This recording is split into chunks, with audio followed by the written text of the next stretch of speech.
Cabinet condemned in the strongest of terms the recent acts of violence against foreign nationals.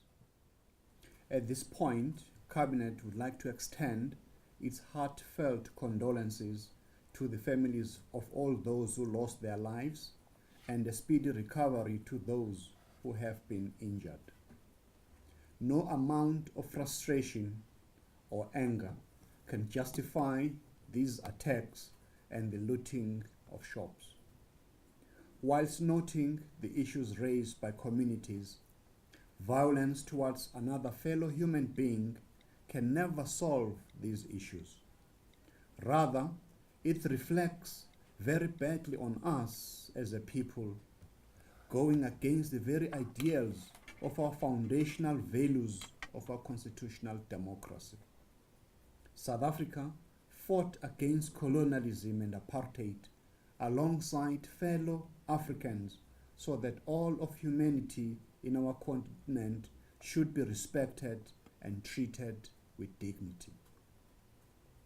The impact of these attacks has far-reaching implications on our economic, social, and relations with the continent and the world. South African companies who are running successful businesses in the continent, who help to contribute to our revenue and sustaining our economy, may suffer the same fate. Recently, South African artists who were to showcase their craft outside the borders of South Africa, such as Big Nas in Zimbabwe and Casper in Zimbabwe as well, Kelly Khumalo in London, have had their concert cancelled as a result of these attacks. Many of our communities who relied on shops owned by foreign nationals for their bread and butter are now stranded. Today, South Africa enjoys a free country, which was attained through the contribution of a number of African countries.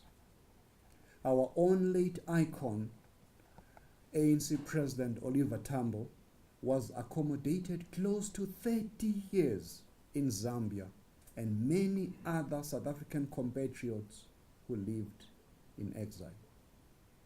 Fellow African countries did not only host our people, they also contributed resources, and some paid the ultimate price and lost their own citizens in the cause of South Africa's struggle to attain our democracy.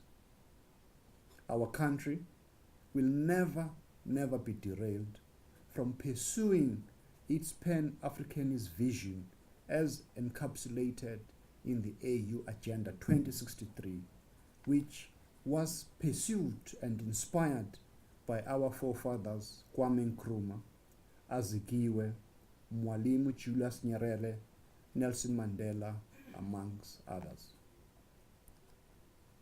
Our President, Jacob Zuma, has tasked the Justice, Crime Prevention and Security Cluster Ministers, together with the Ministers of Small Business Development, Trade and Industry, and Social Development, to engage all relevant parties to seek a solution. The ministers have also been tasked to deal with the underlying socio-economic conditions which seem to be at the heart of these attacks, so that this matter can be dealt with decisively and comprehensively. The President has further announced, as we heard yesterday, measures undertaken by the South African Defence Force to bring control on our borders. Cabinet therefore calls on all South African communities, organizations, and individuals to join hands against these attacks.